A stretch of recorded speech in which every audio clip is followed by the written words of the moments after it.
We are in the first Torah portion of the book of Shemot, Exodus.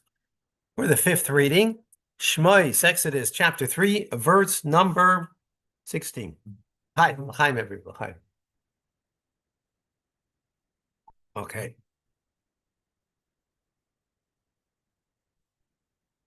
Okay.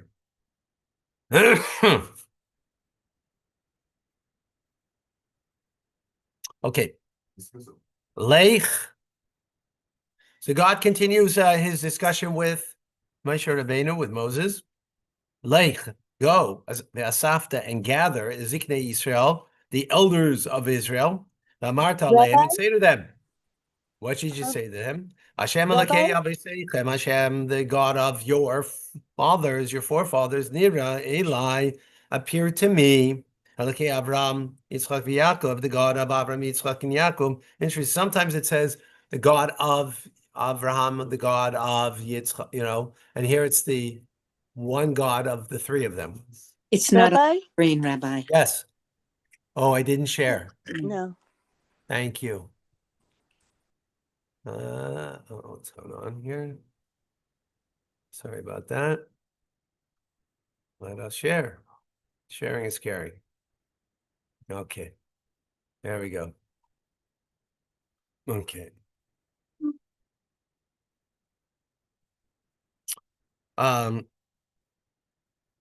It doesn't pick up on it. I don't, in simple text, it's not a question. Lamor said in Paul, Pakadati Ischem. I have. Interesting, he doesn't. So the word pakad is like to take an account. How does he translate over here? Here it says, remember, take into account. Yeah. Remember, take into account as you as so you lochem b'mitzrayim, and that which has been done to you in Egypt. Rashi in number 16. Basic in Israel. The elders yuchadim b'yeshiva, those who were designated for sessions of council. Beam timer, and if you argue that the verse refers to Zakanim stam to old people, right? Just people who are old.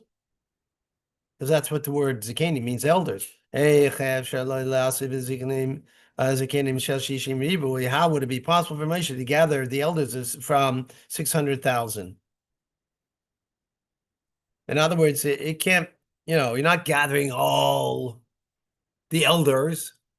It means those that are wise for counsel. Not in age and not necessarily. Right, not necessarily in age. Okay. Verse 17. And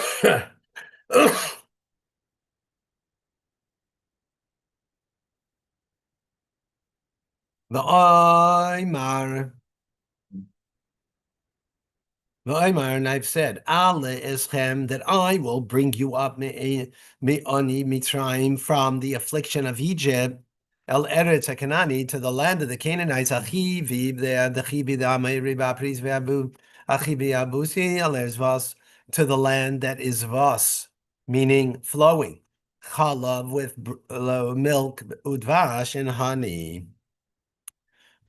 No Rashi. 17. And they will heed to your voice. And then you and will come. Viziknei Israel and the elders of Israel, El Melech Mitzrayim, to the king of Egypt, meaning to Pharaoh. And you will say to him, Hashem Elokei Yivrim, Hashem, the God of the Hebrews, Nikra Aleinu, has called upon us, happened upon us, and now we will please go for 3 days, but midbar in the desert. And we will bring offerings to Hashem, our God. Got it? Rashi in 18. And they will listen to your voice, me alehim, on their own. Because you will tell them in these words, immediately they will listen to your voice.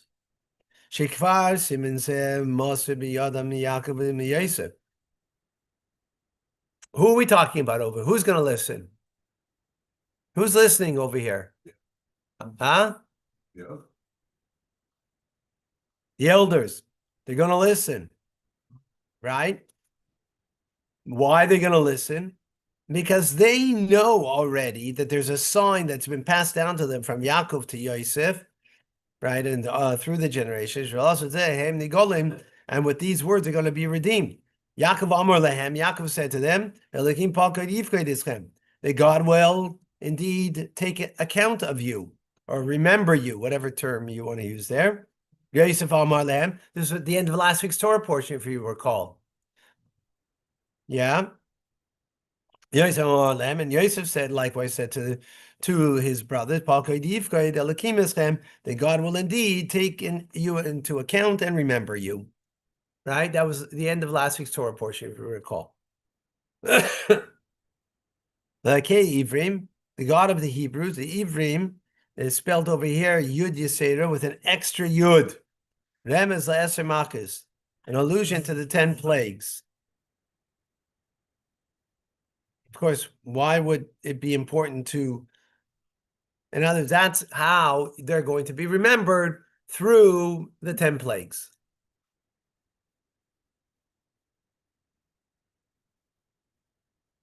Okay. Nikra Aleinu, he happened upon us, Lashon Mikra, this is a chance occurrence. Sermon the term Yikar, and God happened upon Bilam.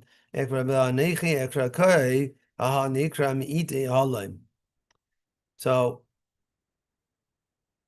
I'm not, I don't know what the verse wants to say over here. It doesn't mean that God happened upon. I mean, this is all planned out, no? Yeah, like by chance. Right? This is not a holy way to bring out about, God and his connection. Because with Bilam, it was by chance because he's wicked. But over here, what would it mean? What are you looking? It doesn't have that. Yeah. Huh? It doesn't have what you're saying. It's funny because it has been used. Huh? It doesn't have plates. Yeah. Because next to the Chabad, because next to the Nikra Aleinu. Ah, yeah, you're right. In this Chumash, it has. Yeah, it's different. Correct them all.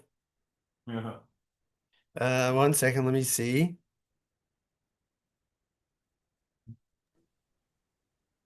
And please scroll up if you can. No, I'm at Or am I- the right place. Okay. Okay, we didn't do 19 yet, because we're in 18. Yeah, okay. It is what it is. Yeah. There's different, and I don't see here. There's different Girtzois, different texts from Rashi, right? And so they're not all 100% the exact same, right? But remember, because people made a copy of a copy of a copy of a copy, so they could have copied, and so obviously in one there was these words Nikra Aleinu, happened upon us, was in a Rashi, and obviously not in every text of Rashi is this Rashi. Okay. But I didn't see a source for it, like why chose to put it. Okay. 19. Bani.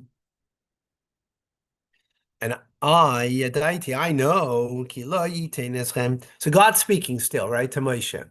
And he's telling him what's going to happen, right? And I know that he will not give to you, Melech Mitzrayim, the king of Egypt, to go. And not with a mighty hand. Interesting. Let's see Rashi over here, 19. Lengthy Rashi. The king of Egypt is not going to allow you to go. If I don't show him a mighty hand.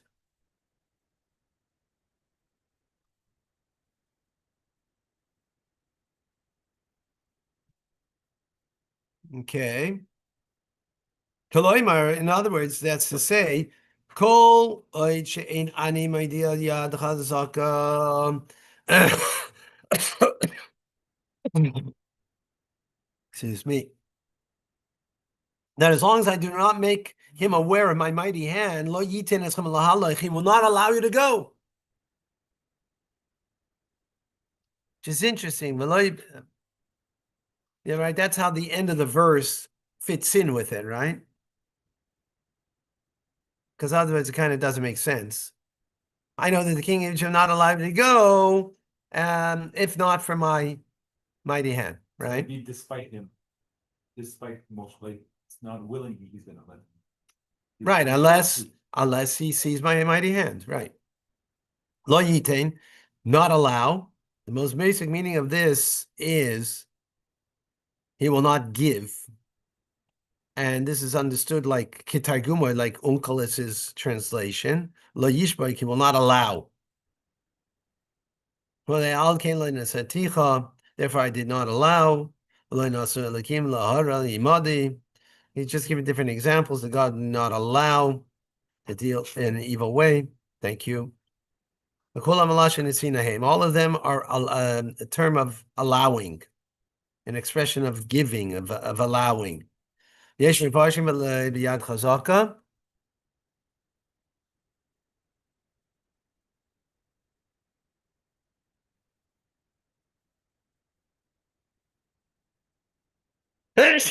me.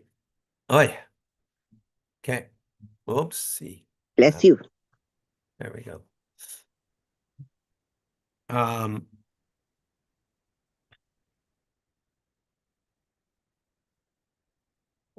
I just want to.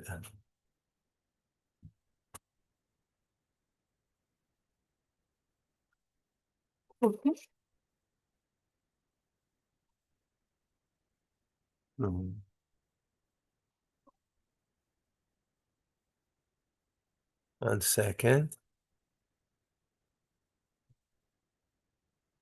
Okay.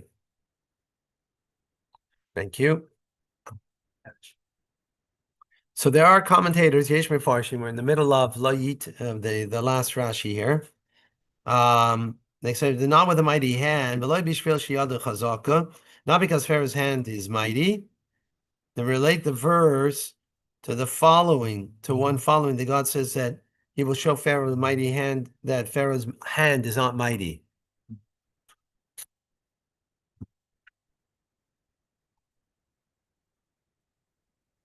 In other words, they don't connect it to this verse. Because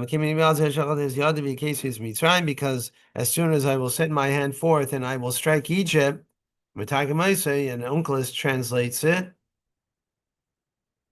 Well, I mean kadam the reichlik takiv.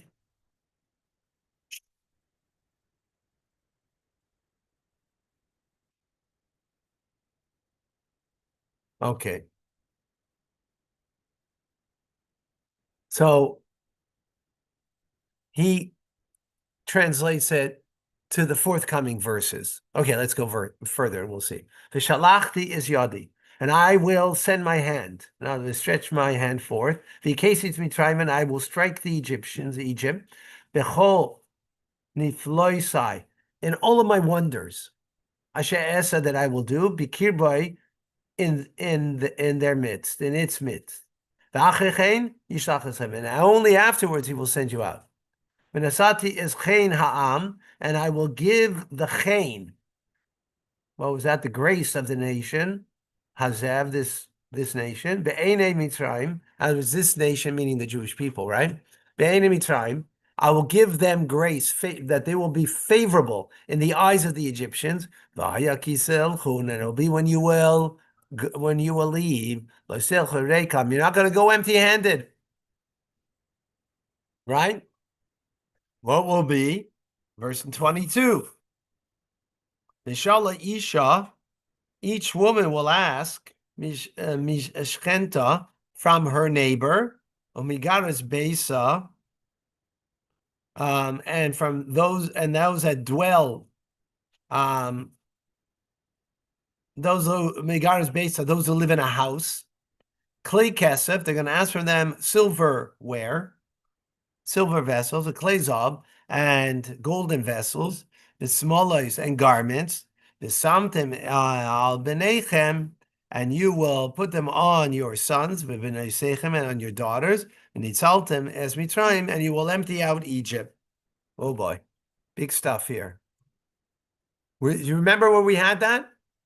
Avram, by the covenant of between the parts, God said to him that 400 years you will be in a land not yours, you'll be enslaved, but you will go up with great wealth. Here it is, God repeating this idea in more detail. Okay, verse 22 in Rashi. Migaras Beisa, from the one who lives in her house, from the Egyptian woman with whom the Jewish woman lives together in the same house. I guess they lived, in semi-detached homes or something like that.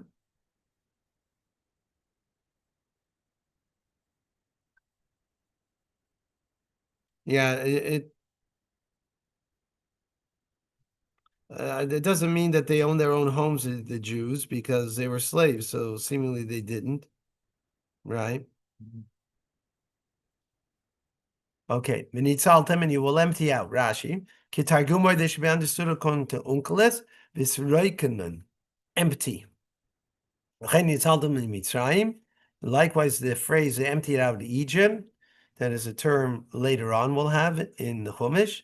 In the Isatzu is Bnei Israel is Edyam, and we see also this kind of term also later on, that the children of Israel divested themselves of their crowns. Ba'anun shel bo yisoid, and the nun is part of the root. Menachem places under the beginning of the letter tzaddik, that's the root.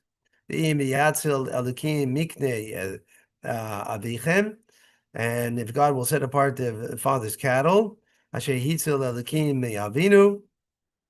God set apart from his father, his words cannot be maintained. Because the nun was not part of the root. It would be vowelized with a chirik. It's going through some grammar over here. He's arguing against Menachem and then saying that the nun is not part of the root of the word, and it only means tzel to set apart. Ella b'loshin faltem, but it's a kamoim in the sense of me'ala adoma, and it's satim b'yad oye. A lot of grammar over here. Yeah.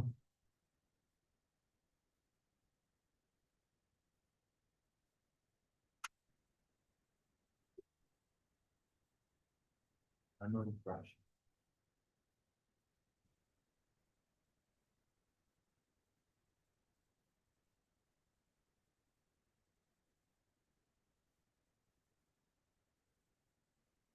Well, it's a huge amount of grammar over here.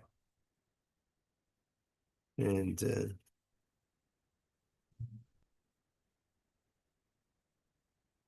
Reference after reference. yeah.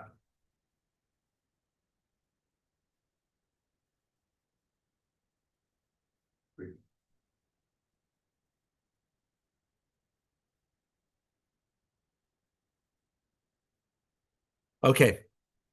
Chapter 4, verse 1. Beyond Moshe, now Moshe responds.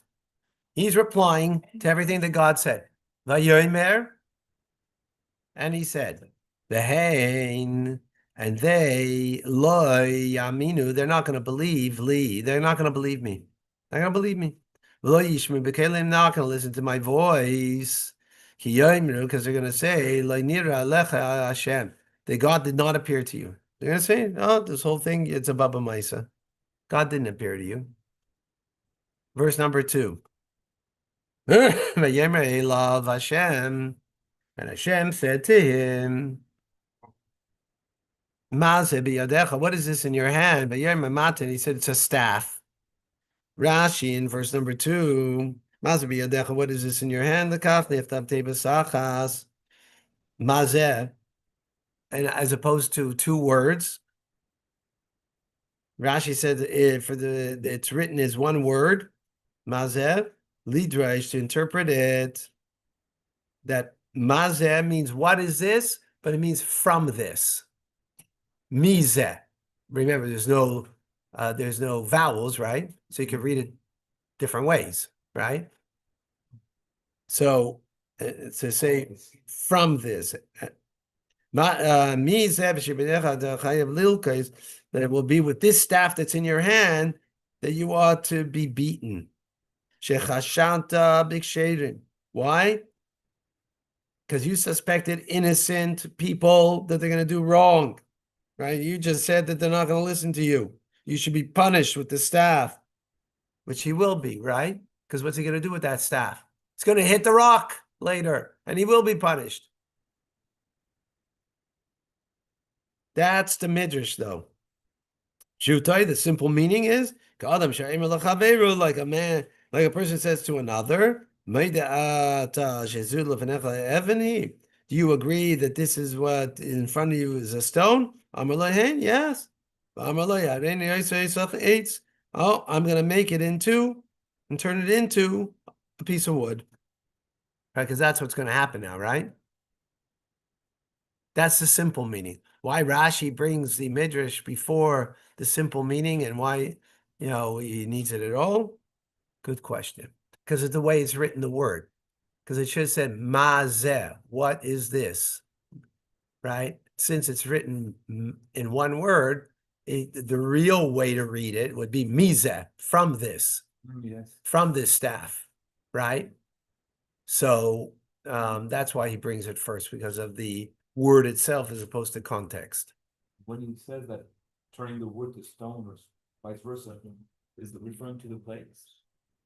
No, it's going to be referring to what he's going to do with the stick now. He's going to turn it into a serpent. He's saying, he's giving an example like a friend says to you, hey, what is this? It's a rock. Oh, okay. Yeah. Let me show you. And he turns it into pieces, into a wood, right? So that's what God's going to do, right? Okay, verse number 3. And he says to him, arza, cast it to the ground. So he threw it to the ground, and it became a serpent. And Moshe fled from it. Rashi, and became a snake. So the staff transformed into snake. Ramaz loy. This hints to Moshe, Israel, that he spoke in a derogatory manner about the Jews, because he said that they will not believe me. But he adopted the craft of the snake, right? That's what the snake does. The snake is deceptive and speaks ill. Okay? Verse number 4, and Hashem said to Moshe, yeah, where's our heads? Huh? Where's our heads? Yeah, Chumash Rashi. Let's get into Chumash Rashi. And Hashem said to Moshe, Shlach yodcha, stretch your hand, and grasp its tail, right? The tail of the snake. So he sent his hand and he took hold of it. And it became a staff in his palm. Rashi number 4. V'yechas boy, he took hold of it. Losh and achiza is an expression of grasping. There are many examples in Torah that the word yachziku, right? V'yechazik means to grasp, to hold on. As the man took hold of his hand, giving just examples here. And she took hold of his private parts, a verse later on in Torah. And he took hold of his beard.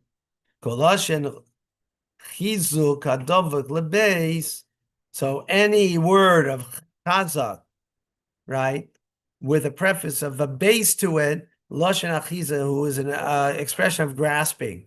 Because the word chazak, what's chazak? Strong, right?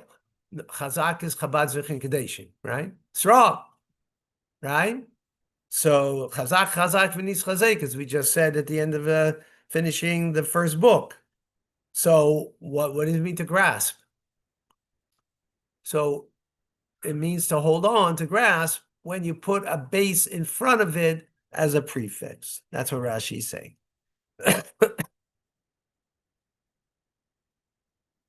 Verse number 5. Leman yaminu, in order that they should believe. Ki nira elecha Hashem, that he appeared to you, God, Elokei Avaisam, the God of your forefathers, Elokei Avram, the God of Avram, Elokei Yitzchak, the God of Yitzchak, Elokei Yaakov. Verse number 6. Vayomer Hashem loy, and Hashem said to him, Oid, further, Avena, please bring Yadcha, your hand, Bechekecha, into your bosom. In others, inside, bring your hand inside over here. Right? And he brought his hand Becheka in his bosom. And then he took it out. And behold, his hand was had leprosy, tzaras, like snow. Rashi in verse number 6. He was stricken by tzaras like snow. Derech tzaras liyos levana. It's the way, the nature of tzaras to be white, as the verse says, that if the white baheres, so this sign also is showing him that he spoke. This is hinting to us that he spoke in a derogatory manner. That he said, that they're not going to believe in me. Yeah, think about it. Yeah, it's even. It's seeming it's even stronger than that. It's one.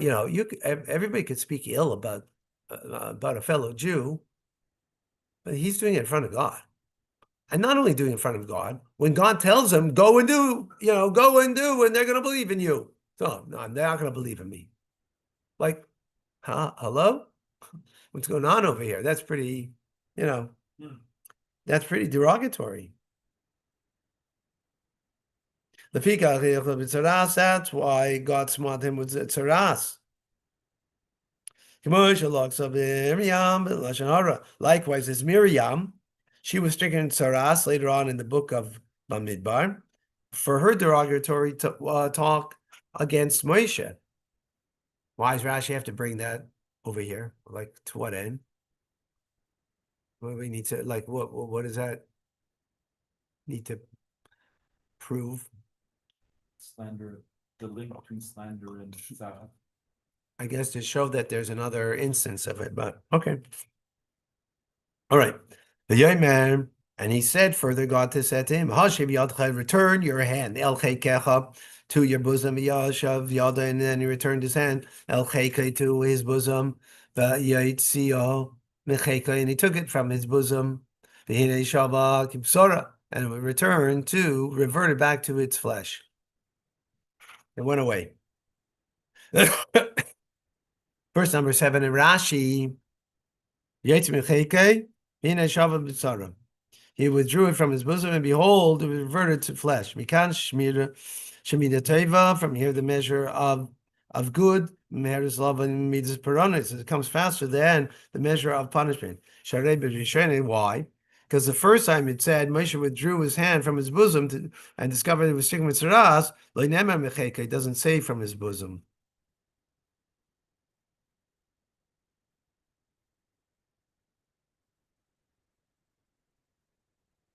So the absence of this word from his bosom the first time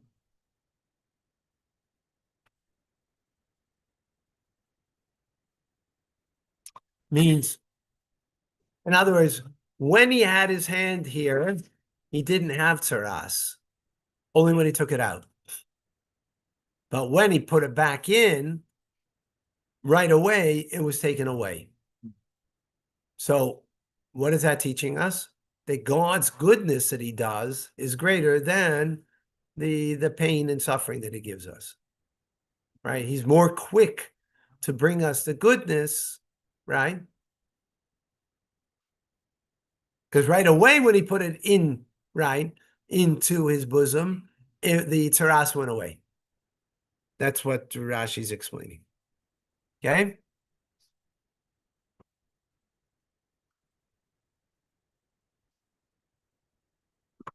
All right. Verse number 8. V'haya.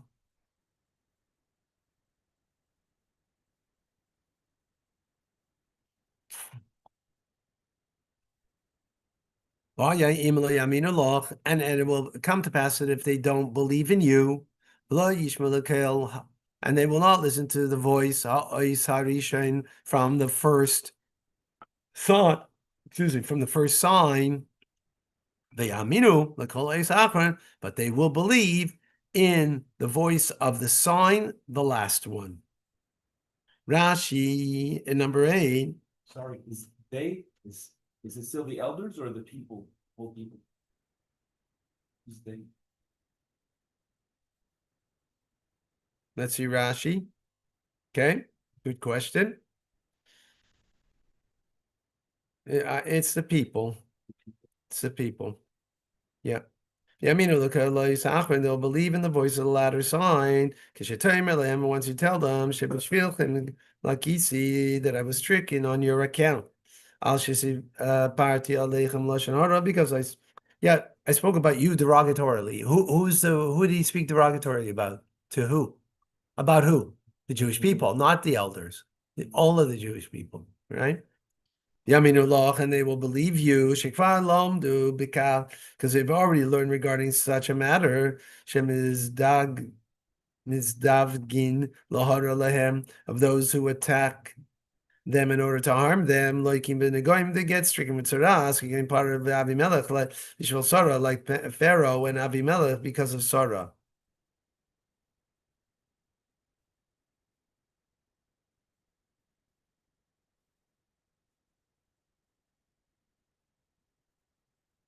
Nowadays, the population has a short memory. In those days, people had a long memory. Yeah.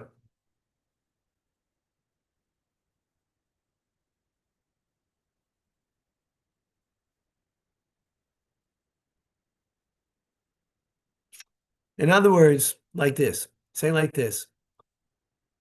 The second sign was of Tzaras, so he did to Moshe, right?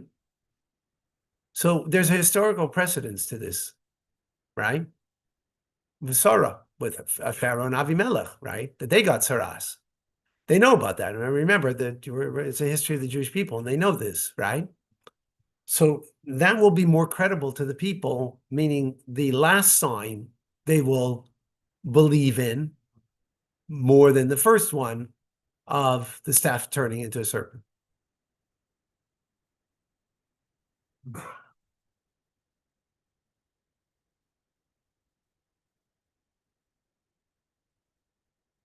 I'm not exactly clear what that means, because he will tell them, I guess, just in the telling to the people that this is what happened before God, they will get the message because they know of this historical incident that happened a couple times already. So they will, I guess, be accepting.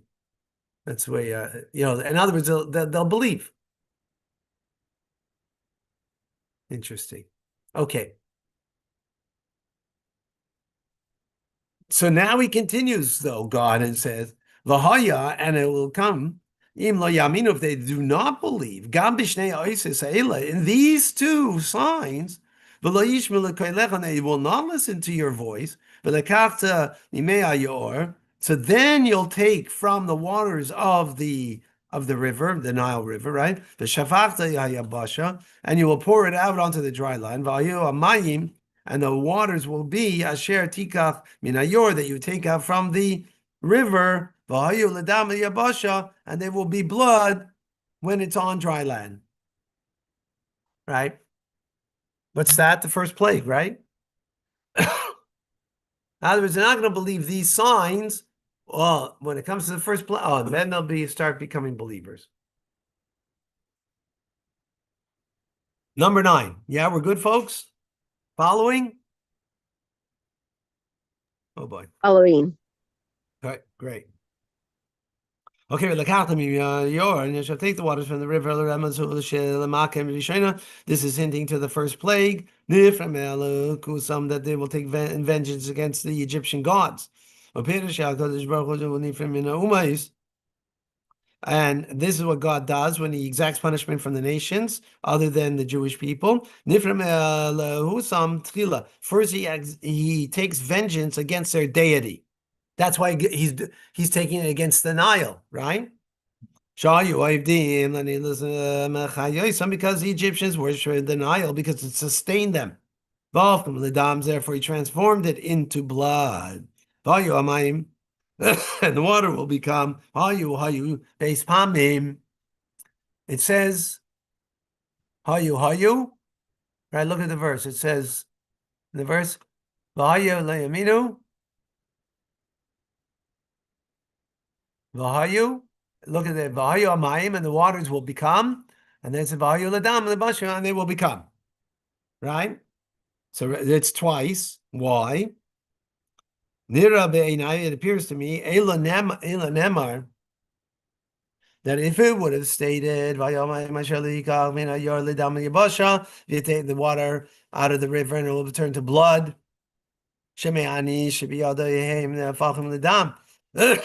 I would infer from this that the waters would undergo transformation while they were still in Moshe's hand. Even after they would reach the ground, they would remain as they were blood. But now that it says Vahayo, a second time it repeats it. It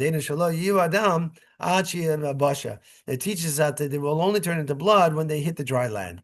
Interesting. I don't know what that is meant to suggest. Okay. Number 10. And Moshe now says to Hashem, now he's responding. Bi Adoni, please, my Lord.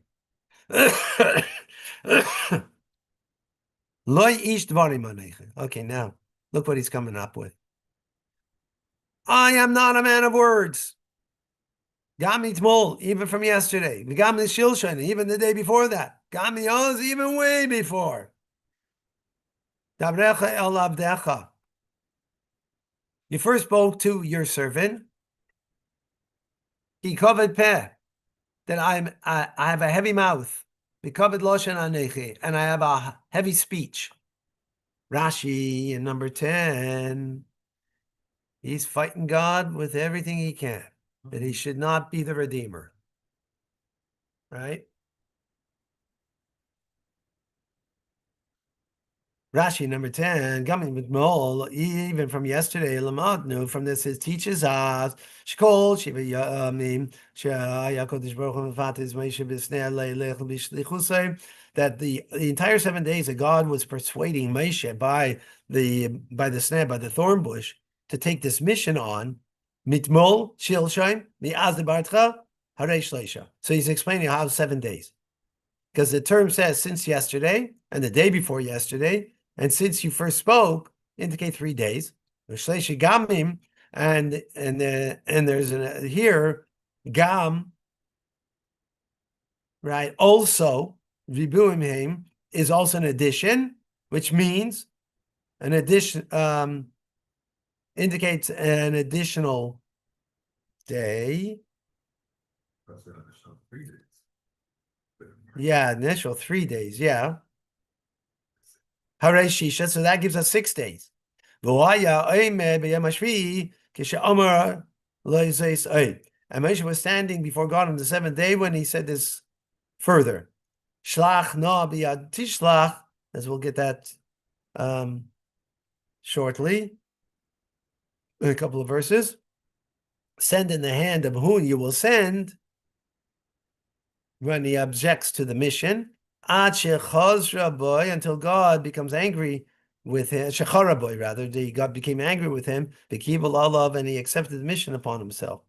The kol zeh, and all of this reluctance by Moshe, shaloi haya reitzel litol gedula al Aaron Achi, because he did not want to take the superior position over his brother Aaron, who's older than him. Shaya godol him and Avinavihu haya, because Aaron was older than him and he was a prophet. Shenemar, as it says, as the verse will say. In verse 14, right? We're in verse 10. We'll see that shortly. And it's also said by Ali the Kayin, Godol, now I reveal myself to your father's house in Egypt. Who Aaron, that refers to Aaron. That I made myself known in the land of Egypt. And I said to them, each man should cast his detestable idolatrous objects away. That prophecy was said to Aaron. I'm not exactly clear what that last part wanted to say. Covered peh, heavy mouth. I speak with heaviness. In Old French, balbe.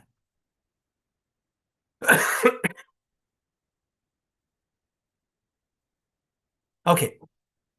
Verse 11, we got a truck. And now Hashem responds him. Me sam adam. Who places a mouth for a person? Or me yosum ilay. Or who makes someone mute or cherish or deaf or pikeach, or that he's that he's got brains, or iver or blind. Hashem, is it not me, God? Rashi, me sampeh. Who gave a person a mouth? Who taught you to speak to begin with? Well, actually, I guess this is in his defense. When you were being judged before Pharaoh for killing an Egyptian.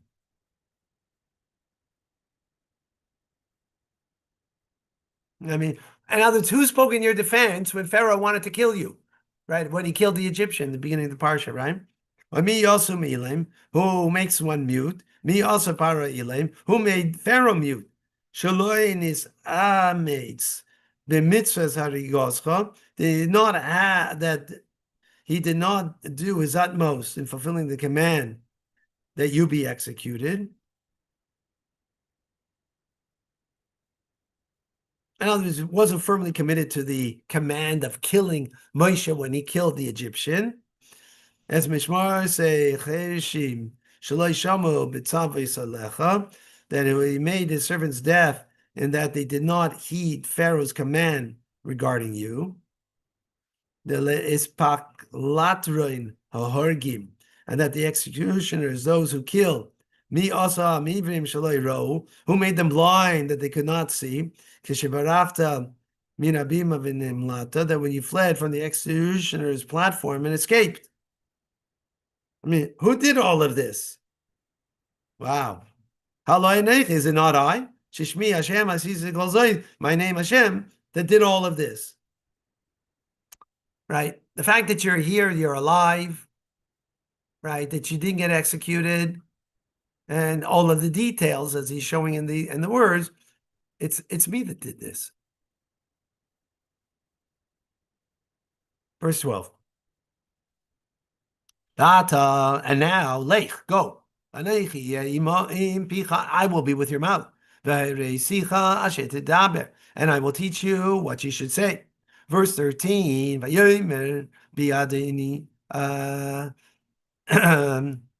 Adain. So he says, please, my master, shlach na tishlach, send and whomever you will send. What does that mean? Let's see Rashi.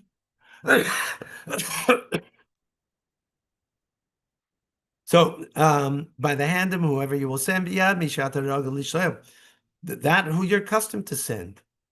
Who Aaron? That's Aaron. That's one explanation.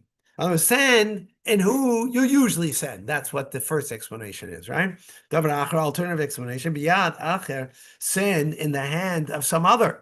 That whom you wish to send. Because my fate will be that I'm not going to enter the land of Israel. And I will not be the future redeemer. And you have many agents. In other words, send with Mashiach. I'm not going to be the one who's going to be the final redeemer. So send with your final redeemer. You have many agents, so it won't be me. Psh, see how much a true leader doesn't want to lead? Everything to battle. Hashem. You know when it stops? When God gets angry at you. Hashem. And he got angry, burned in anger, the Moshe and Moshe v'yomer. And he said, Halay Aaron achicha, is it not Aaron your brother, Halevi the Levite, Yedaiti, I know, Yadaber who, that I know that he will surely speak. Begam hinehu yitzid and behold, he is now coming to greet you. And he sees you and he rejoices in his heart. Okay, what does that mean? Rashi 14. Okay. V'yicharaf. And Rabbi Yeshua ben Karcha, so Rabbi Yeshua says, every time it says a burning God's anger, the Torah makes it's a lasting mark is mentioned with regard to it. And this burning anger has no lasting mark with it. Because we don't see any punishment that comes because of God's anger over here. And other times we see we see a punishment that comes with it, but not here. Rabbi Yossi said to him, but here there's also a mention of a lasting imprint, a punishment. Hello, Aaron achicha Levi. Is it not Aaron your brother, the Levite? Or had he been destined to be a Levite and not a Kohen, and I had intended that Kohen should come forth from you. But now that you've angered me, it will not be so. But rather he will be a Kohen and you'll be a Levite. But his Moshe is a man of God, and his sons will be from the tribe of Levi. So he wants to say that, he's called a Levite over here, but in the end he becomes a Kohen. So he did get punished because God wanted him to be the Kohen, Moshe, but because of the anger that he didn't want to take the mission, so therefore he was demoted. Okay, interesting. Behold, he's coming to meet you when you go to Egypt, and he sees and he rejoices in his heart. Not like you thinking, Moshe. That he's going to resent you because you became great, you became the Redeemer. And from there, from the heartful rejoicing, Aaron merits to wear the ornament of the choshen, the breastplate, hanasan alev, that's put on the heart. Why? Because his heart was totally with his brother. Wow. Let's go quickly, and you shall speak to him. And put the words in his mouth. And I will be with your mouth. And with his mouth. And I will teach you both. As Asher Tasun, that which you need to do. 16. B'diber lecha is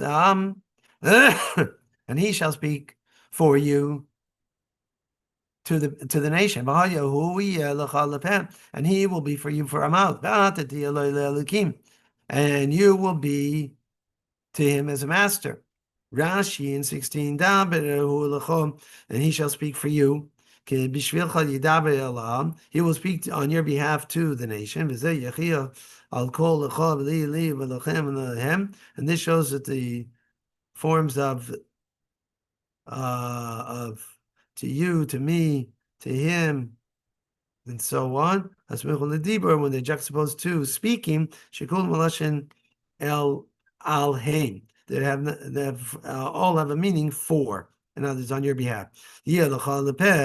And will be for you for a mouth. This is a spokesman for you. Because you have a heavy mouth.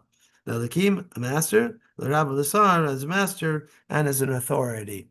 17. There's a mata azeh, and this staff, tika v'yadecha, take in your hand, shetasum boy is a isis, that you will perform the signs. Wow, Baruch Hashem, we got it done. Lots of things more to learn over here.